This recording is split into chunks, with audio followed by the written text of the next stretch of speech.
नमस्कार, मैं doctor Vinay Singh Yadav, associate professor राजकीय महाविद्यालय बहरोड अलवर, आपका इस कक्षा में स्वागत करता हूं, अभिनंदन करता हूं। और आज हम पढ़ेंगे एक और महत्वपूर्ण विषय के बारे में, राजनीति विज्ञान, परंपरागत दृष्टिकोण और उसके आधुनिक दृष्टिकोण के बारे में। तो सबसे पहले हम राजनीति विज्ञान का जो ट्रेडिशनल पर्सपेक्टिव है, ट्रेडिशनल जो अप्रोच है, उसके बारे में बात करेंगे। जैसा कि आपको भली भांति इस बात की जानकारी है कि राजनीति या पॉलिटिक्स के अध्ययन की जो परंपरा है वो बहुत पुरानी है और राजनीति विज्ञान राजनीति के बनिस्पत अपेक्षाकृत नया है। राजनीति के परंपरागत अध्ययन में जिन समस्याओं पर ध्यान केंद्रित किया जाता था, उनको आज आधुनिक दृष्टिकोण में नए ढंग से समझने की कोशिश की जा रही है।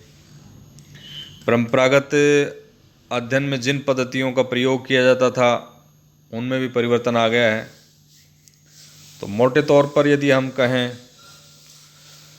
तो जो ट्रेडिशनल स्टडी थी, परंपरागत जो अध्ययन था, वो उसमें चिंतन मूलक पद्धति की प्रधानता थी।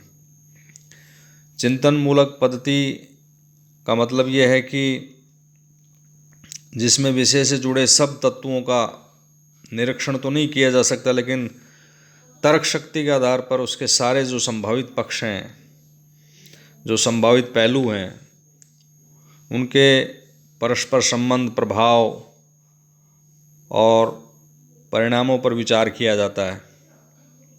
और इस पद्धति को अपनाकर भिन्न भिन्न विचारक एक ही विषय पर भिन्न भिन्न मान्यताएं प्रस्तुत कर सकते हैं। तो ये चिंतन मूलक पद्धति कहलाती है, स्पेकुलेटिव मेथड है ये। आज के युग में अनुभव मूलक पद्धति को विशेष महत्व दिया जाता है, एम्पेरिकल मेथड को। इसमें ज्ञान प्राप्त करने का वह तरीका होता है जिसमें ज्ञानेंद्रियों अर्थात आँख, कान, नाक, जीभ और त्वचा के अनुभव से कोई निष्कर्ष निकाला जाता है कि हम क्या फील कर रहे हैं, उन ज्ञानेंद्रियों से क्या अनुभव हमको होता है। तो सामान्य अवस्था में सब मनुष्यों को जो स्वस्थ हैं, उनको ज्ञानेंद्रियों से अनुभव एक जैसा होता है और इस अनुभव मूलक ज्ञान का सत्यापन किया जा सकता है, वेरिफिकेशन किया जा सकता है। और इस प्रकार जो अनुभव मूलक ज्ञान ही है, वो संपूर्ण विज्ञान का आधार है। तो आज के आधुनिक युग में अनुभव मूलक पद्धति को अपनाया जाता है। जैसा कि हमने आपको पहले स्पष्ट किया कि राजनीति का अध्ययन जो विषय है, अध्ययन की जो परंपरा है, वो पुरानी है और राजनीति विज्ञान अपेक्षाकृत नया है। राजनीति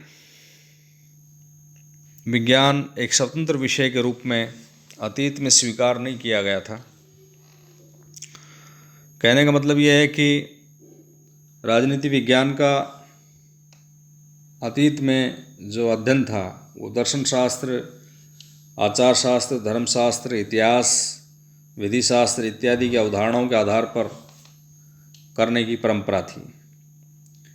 लेकिन आधुनिक युग में हम देखते हैं कि राजनीति विज्ञान को न केवल एक स्वतंत्र विषय के रूप में स्वीकार किया गया है, अपितु अन्य सामाजिक विज्ञानों के संदर्भ में भी इसका पर्याप्त विकास हुआ है। और इस विकास का परिणाम ये है कि राजनीति विज्ञान का अध्ययन दो दृष्टिकोणों के आधार पर किया जाता है।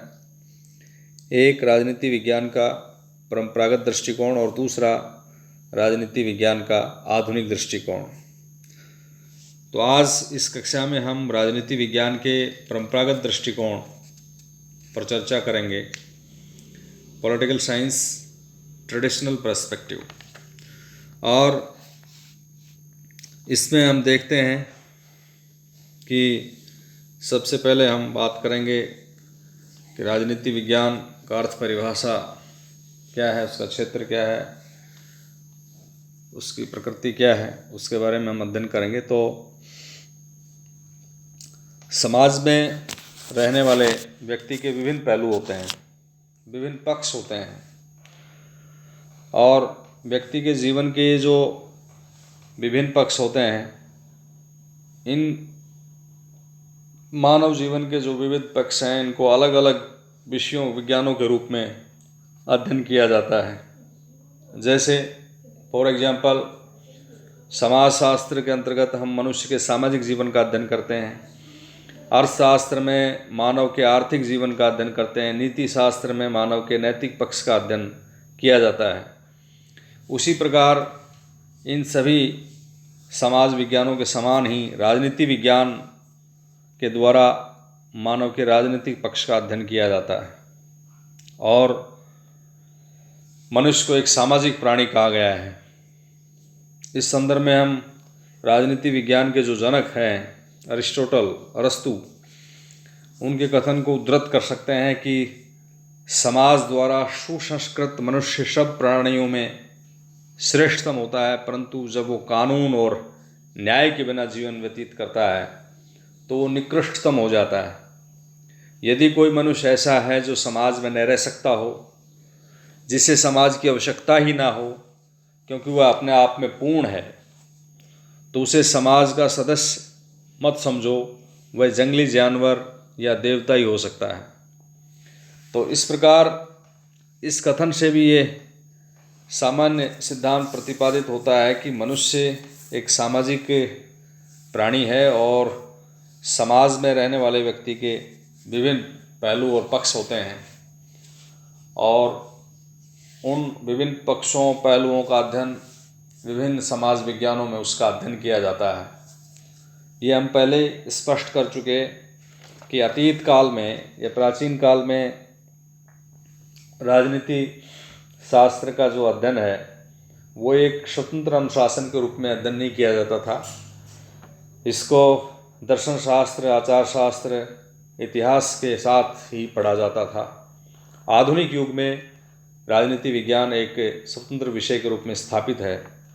तो इसमें मानव के राजनीतिक पक्ष का अध्ययन किया जाता है। यदि हम ट्रेडिशनल पर्सपेक्टिव की बात करें, परंपरागत दृष्टिकोण की बात करें, तो उसमें राजनीति विज्ञान को परिभाषित करने के लिए विभिन्न विद्वानों ने अलग अलग परिभाषाएं इसकी दी हैं, और इन परिभाषाओं के आधार पर हम राजनीति विज्ञान के इस स्वरूप को तीन तरीके से परिभाषित कर सकते हैं। एक है राजनीति विज्ञान केवल राज्य के अध्ययन के रूप में,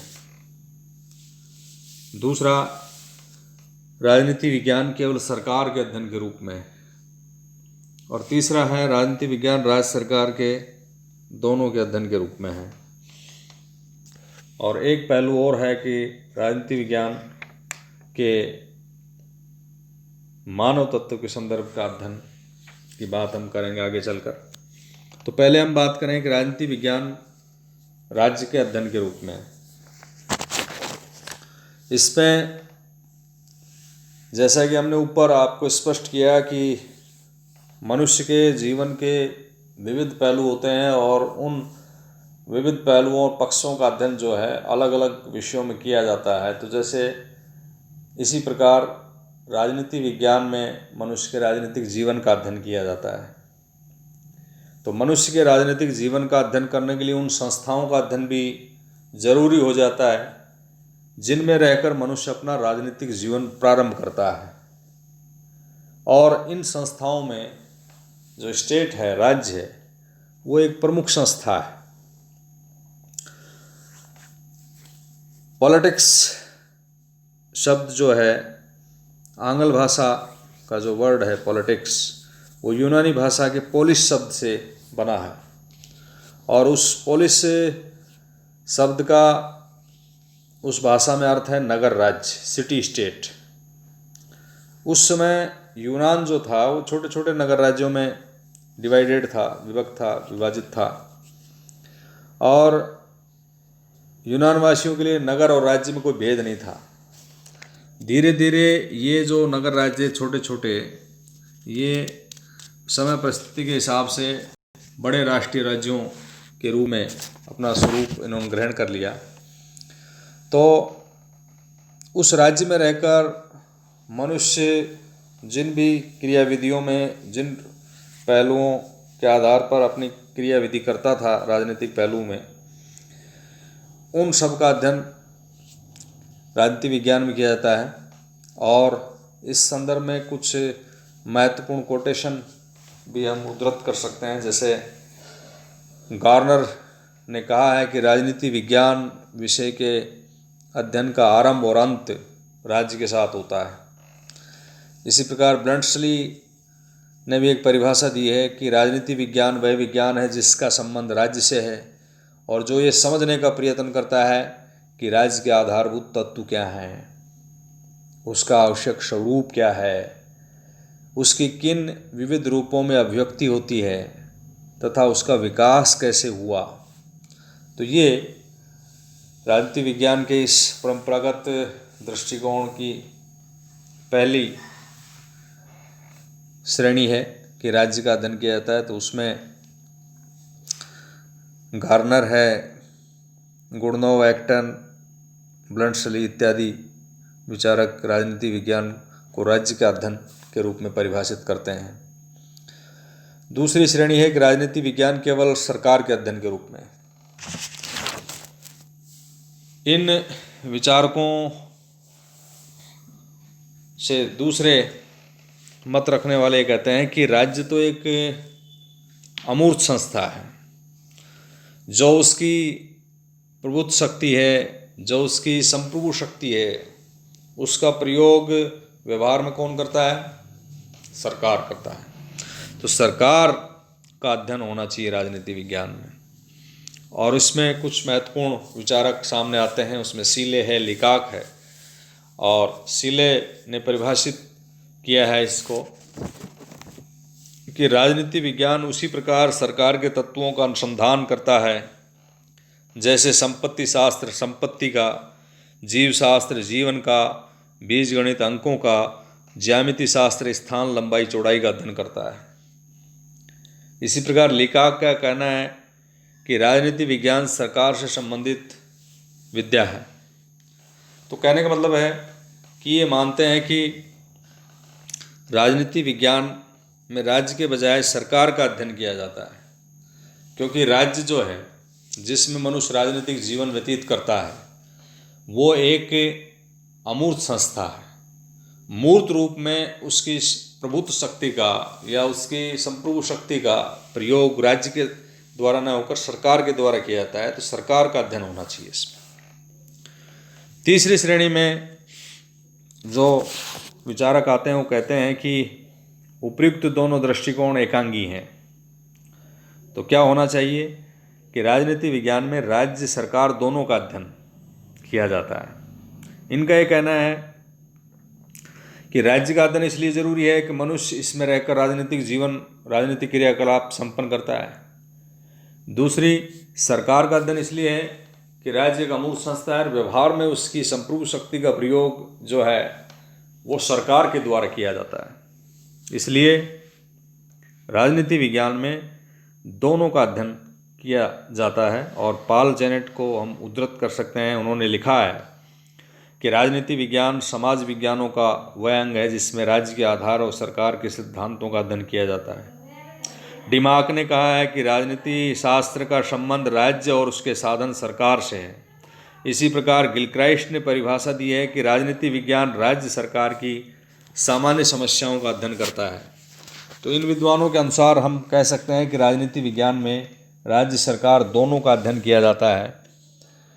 मानवीय पक्ष की बात यदि करें तो कुछ विद्वान उपरोक्त परिभाषाओं को अपूर्ण मानते हैं। उनके अनुसार इसमें इन परिभाषाओं में मानवीय पक्ष की उपेक्षा हुई है, क्योंकि राज्य सरकार का व्यापक अध्ययन केवल इसलिए किया जाता है कि ये संस्थाएं मानव जीवन को बहुत अधिक प्रभावित करती हैं। यदि राज्य सरकार पर ही दृष्टि रखी जाए या विश्लेषण स्थिर किया जाए तो ये एक औपचारिक संस्थात्मक विश्लेषण हो जाएगा।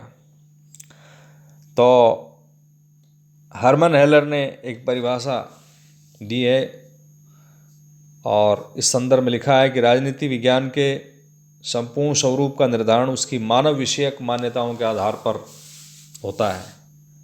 इस प्रकार हम देखते हैं कि ट्रेडिशनल पॉलिटिकल साइंस जो है उसके परंपरागत दृष्टिकोण में जो विद्वानों की 3 श्रेणियां हैं मुख्य रूप से। एक राजनीति विज्ञान केवल राज्य का अध्ययन करता है, राजनीति विज्ञान केवल सरकार का अध्ययन किया जाता है और राजनीति विज्ञान राज्य सरकार दोनों का अध्ययन करता है।